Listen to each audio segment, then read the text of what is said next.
Some people. Exactly, for some people. And I think that the mistake that happens is that we tend to say, okay, there's one size that fits all, and then we just proceed with that. And then we make a mistake, and that's the mistake that Malaysia makes all the time. We think this is the goal, this is the thing that we need to do. If we fix it, all problems will go away. We try that, we go 1 year, 2 years, it doesn't go away, then we try something else. Entrepreneurs don't work that way. Entrepreneurs do everything, many things, all the time. And I think that you have to move away from that mindset of that singular linear path to a multi-path. And entrepreneurs do that very well. So move to a multi-path. Think about the fact that your customers are many different types. And then you can find solutions that work better for you. Don't forget the guy that likes to walk down the mall with the shopping bags full. That gives pleasure too. So it starts first and foremost from maximizing the customer experience, right? Redza, in your case, you've developed an offline to online platform. What has it taught you about making the customer experience as optimized as possible? I think for us, we look into two spaces. In terms of offline to online, is more a sense of how to make it easier for them. Because right now, with the offline that is available in the supermarket, people don't know what's available. Like when they go there and they find out that what they want is not available because of the surplus, and they kind of disappointed and they won't come in anymore. So having it online, now people will know, okay, I want to buy this kind of product and it's available as a surplus, so now I can go and buy. But in terms of why I know about, it has to be both ways, because at the end of the day, like Ken mentioned, it's all about see, feel, and touch. Talking about surplus food, if you just see, if you look at online, you won't know whether it's still any good to consume or not. But if you have to feel it, to touch it, it's go back to traditional way, right? Like at the end of the day, you know what it's eaten is be like, how does it smell, how does it look like, how does it feel like. So I think yes, it still has to be both sides, of both traditional and also online as well. So as an e-commerce retailer, I hear this and I think, this is great, I want to maximize the customer experience, but at what cost to myself? I believe the why, I believe that I want to make things better, but why should I take the investment to go in and do something like this when I'm not really sure what the outcome is going to be? Is this something that you've encountered in your line, Cheong or Kent in your case? So I always describe to people about why we actually wanted to do the JD Express No Concept Store, because I think a lot of you guys have been to IKEA, right? So the typical everywhere around the world IKEA is always on the second level. You walk in, and every single weekend I see this, especially in Malaysia. There's a bunch of people that's always stay around at level 2. People sit in the couch, people trying to feel the furnitures, and the touch and feel.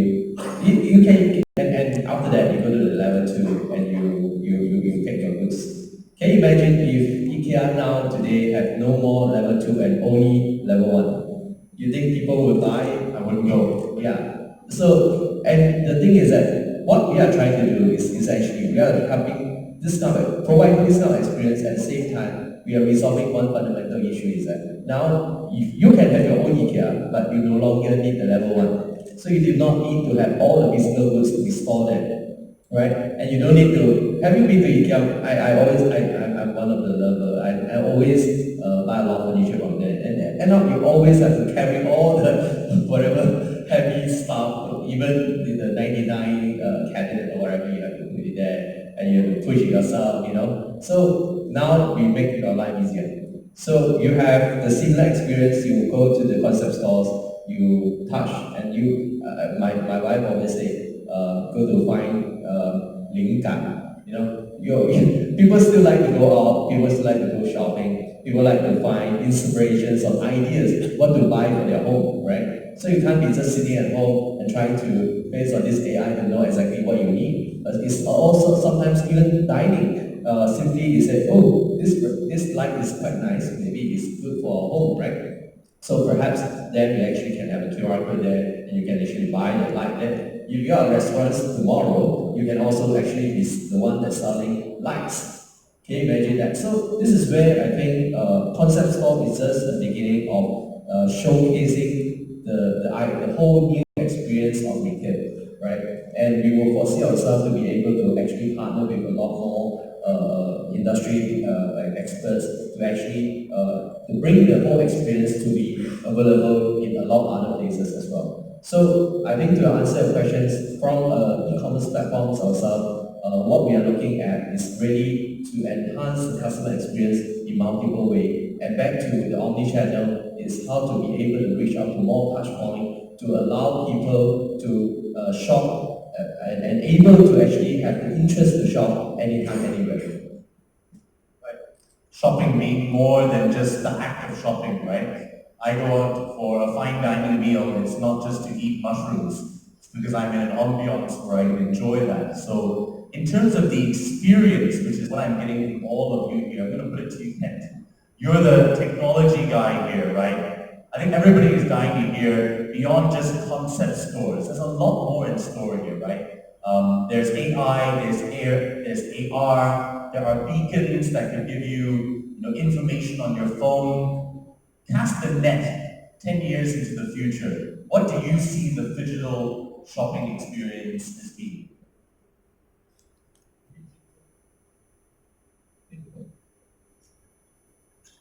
I think in the future, Me as a shopper. exactly, not just about people knowing you, but it would probably let you know yourself better.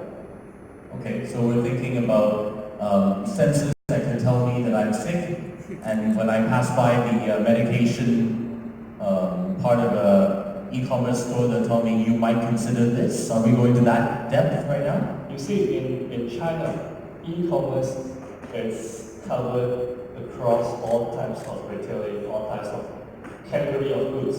But in Malaysia, we are very limited to certain categories on our e-commerce. Why is it so? Are we allowed to sell drugs online? We don't. Are we allowed to sell medical products online? We don't.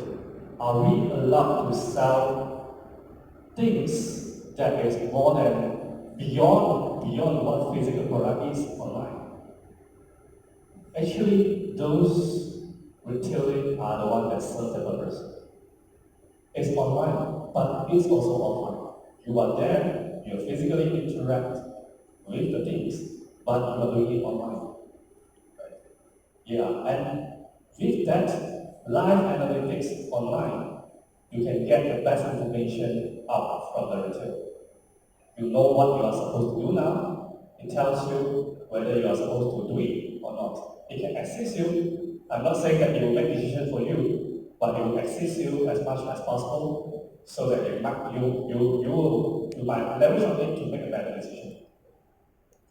And I think you also have to overlay the issue of values and beliefs, right? So while the two fundamentals of method programs don't change, pain and pleasure, values, beliefs, and the systems around you and how you evolve change. And that's one of the reasons why China is a unique market. It's grown up with a particular culture which stays that way. And that's why there is no successful Chinese company that operates in Southeast Asia.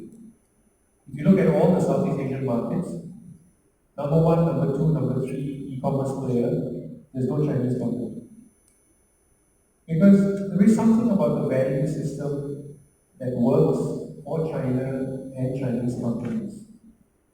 It does not seem to resonate with people outside of China. Now maybe the values and beliefs will change, but today there is not one single major e-commerce player that is successful outside of Southeast Asia.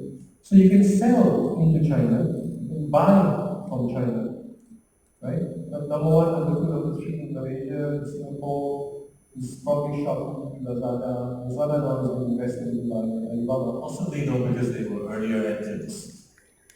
I don't know, that's an interesting question. I don't know. I don't think it's because the Chinese rely on their whole infrastructure ecosystem to work. That does not exist outside China. Number three, China competition is so strong. The Chinese companies are always worried about being taken over. So their principal focus is let's be strong, powerful, successful in China. Right. And I think there's a few reasons why Chinese companies they do very well in China, but remain focused on the Chinese market, and therefore that creates opportunities for Asian companies, Asian brands, etc. There will always be cross-border. My point is that the Chinese companies will not be successful outside because there's no reason for them to come. Cheong, you have something to add to that? Having been intimately involved with Chinese companies, obviously. And I think there's a few things that I would probably want to share. So from running this call and running a startup for the e-commerce and also e-payments and digital ecosystems, I think one of the key fundamentals issues compared to a local startup, compared to giants like Shopee and Lazada, is about funding. You see, these guys are backed by large corporations where they have made a lot of money from the China market itself. So if you talk to any regional investors, even from Hong Kong or from Singapore, they would probably, the first question they ask you, which is the other Chinese giants that will be supporting this digital ecosystem? Because the whole 14 over millions of populations really means something. Because whatever you do, once you do it successful, you will be able to make a lot of money. And that's the reasons why in a lot of the digital ecosystem, people always say about burning cash to the point where you succeed, right? So whereas in the Southeast Asia, the Anwar says that actually because it's a very diverse kind of cultures, there's no way that actually in any of the single Chinese companies will be able to integrate them down and be able to dominate the Southeast Asian market by themselves. And that's the reasons why they are actually constantly looking for a lot of partners locally. And they even do a lot of JVs with a lot of different companies.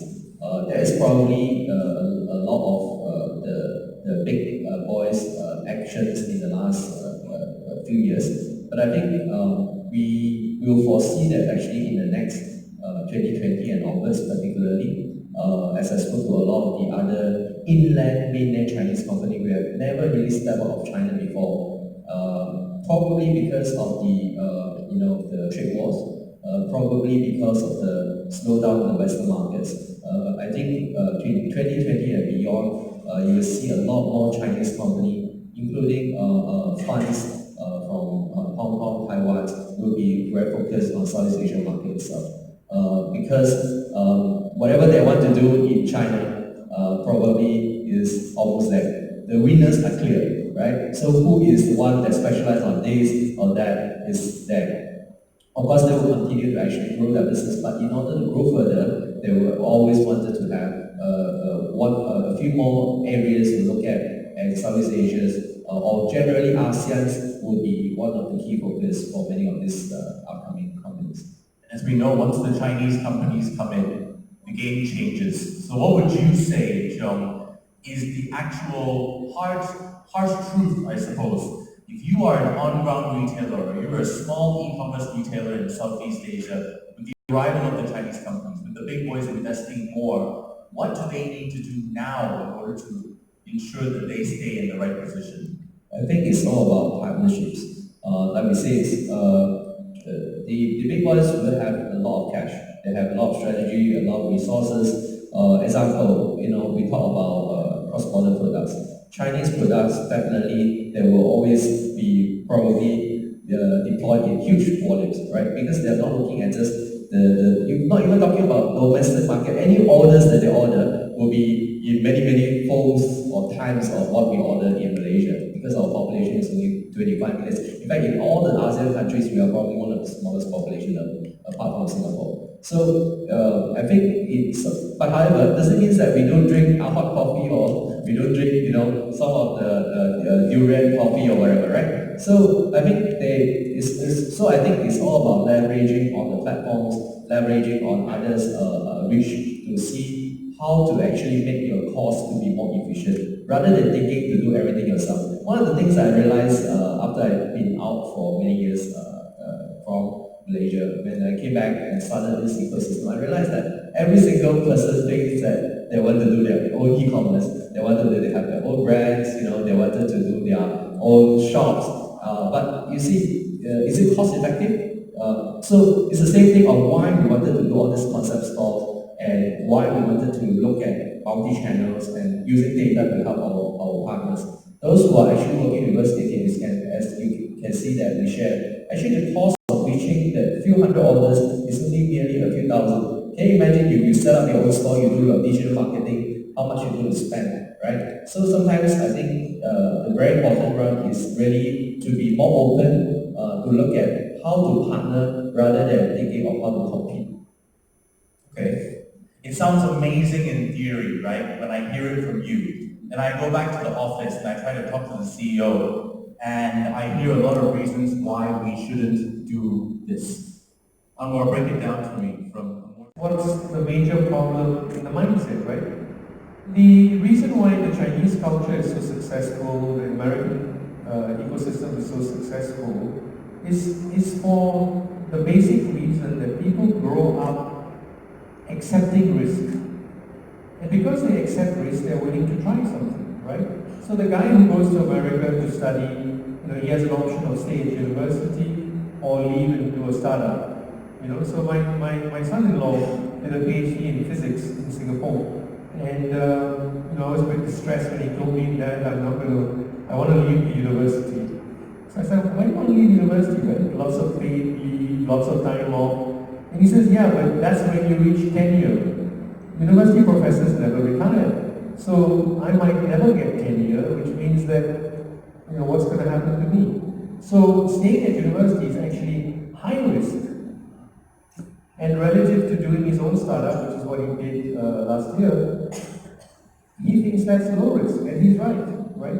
high risk of standing still. Exactly, high risk of standing there and waiting for tenure, which may never happen. Or high risk you wait for the next job or a promotion and your company goes bust, right? So this risk and risk issue is very important. So societies like China, India originally, in the US, in China you need to take a risk because otherwise you're screwed, right? It's a dog-eat-dog world. So if you don't take a risk, you can't get ahead. In America, you take a risk because from childbirth, you are programmed to take a risk. You're programmed to live your life. Sell newspapers, sell juice, go to university, work part-time. That whole psyche is there. Invest in startup companies, buy new technologies, try new products. I mean, when I worked at Air Group, we are one of the few local companies that are willing to buy products and services from local companies. If you don't try, you don't know. You don't try, you don't know. And there's no magic bullet. You have to have that culture. We keep trying. Yes, we might lose some money, but what about the opportunity that we gain? Right? We have to continually think about the opportunity that we're going to gain. And just because we don't gain that opportunity the first time, doesn't mean that it won't the second time. You're telling me that when you were a child and you fell down the first time, your brain said, oh my God, better not to walk. Right? Nobody says that. As a child, who's programmed the child? The child fell down, hurt itself. In the program of the child says, better humans don't walk. Better not be born, huh? Yeah. I see Redza sort of like chuckling over himself because I think his story has something to do with this, right? I mean, you disrupted what was quite a traditional model. How does what he said relate to your journey in taking risks? I think basically it totally relates me in a sense of about taking risks, like going in the norm. Like when we started, we approached supermarkets, people, restaurant. They were like, "Why do we want to go with you? Because it's new. How does it help? Does it really like the new market? Is there a market for it?" So if you ask me, I met Anwar 3 years ago. At that time, it was really new, where we find it tough to really get market to understand what we're trying to do. Especially we feel that the idea of new technology, the idea of marketplace app, using food waste is still new in Malaysia in the sense of none of the supermarkets out there are ready to work with us. We met investors who say that, oh, really what you do, you talk to my team. You talk to the CEO, they say yes as well, but we go down to the sales team and and they feel that, oh, this is a bit risky in terms of are we going to make money, how is it about branding? So and then they give it a sense of, it's okay, it's still a market will one day understand. It's a matter of how long will be the market to slowly educate them. So I think it took us like 1.5 years, almost 2 years, to really educating the market to say that this is a risk worth taking. It's a risk that's something new, but along the line, throughout the years, people will start appreciating and people will start understanding. So that's why I was excited because I feel like what was it totally relates, and it does take a while to get people to understand that this is a risk worth taking. Relate that back to me into your offline to online, offline to online journey with Grubcycle. What has been the importance of having those two elements in the business model? When we started, obviously, like I mentioned, all market already have their shelf that we need to clear. So what we do was, when we started, we just took a photo and we validating by posting on Facebook. We're talking about multiple channels trying to approach. We posted on Facebook, it took us a while to really see, okay, now there's an online purchase and they start purchasing it. And after a while, after we noticed there's a high demand of people buying from social media, then when we start into the technology, which we have a mobile app. And using the mobile app now, we notice, we see where's out of all products, where is the demand coming from, which location coming from. And because of that as well, then we include using the location base, which is why now on our mobile app, there's a location where whenever you are around, you can see what's the nearest available surface for you to purchase. So we still use that offline to validate first. Once we know slowly there's a market, there's a demand for it, then only we make it into online, make it into technology using mobile app for that. Right, so it's a matter of having a test case first. Going into partnership, maybe not today, at some point later in the future. What is the ideal test case? So what are some test cases that they can go about in order to dip their feet into this new market, in order to try innovation, but in a dose that is actually manageable from a financial point of view? Ken, maybe you could give me some thoughts on that. I think let me share the business model of Japanese Presto concept stores when we first come into this place. For local machines to go abroad, I think there's a lot of money incurred. The capex is huge, especially with the brick and mortar investment and all that. So when we come up with these concept stores, what we provide is a very low capex entry, where it's almost free. We provide a solution, a business model that called revenue sharing model. So with this revenue sharing model, we enable you to sell, but we earn from the margin that we share with us, without taking much risk of investment into the capex and valuation and all that. So I believe in the future, hypermall, hypermarket, supermarket will go into this approach more aggressively and giving a better trade experience to young merchants. I'm not saying that current one is not good. Just giving an example, if you try to lease your good or consign your goods into Aeon, into a Tesco, comparing with their payment terms, with the cost incurred to set up your stores. Over here, we are talking about almost instant settlement kind of. Yeah. That means you actually taking a lower risk in terms of cash flow, but with a better exposure of the marketplace. And in terms of digital marketing, what would be the difference? Yeah, and the biggest difference here is that we are, because we are online, we are internet of department store. So we literally connect everything into online world. And in the online world, there's such thing called social media. So when there's social media around, we can leverage on social media to make it viral, to make a product viral. via probably influencers, some KOLs, key opinion leaders, to help you shout out.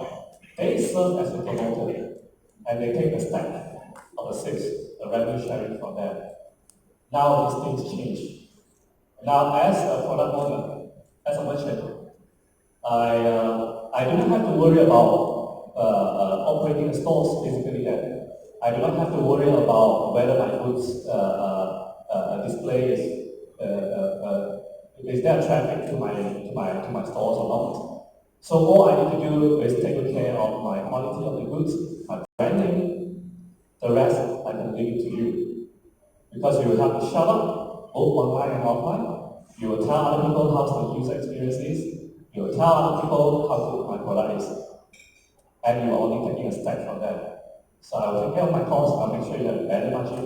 I'll make sure you can successfully have me selling my goods. That's what the whole business model can help today's nation. I think that was a very good introduction to what JD Expresso is all about, so thank you very much for that. Time is up for this, for our session here, so can we have a round of applause for all of our speakers, please?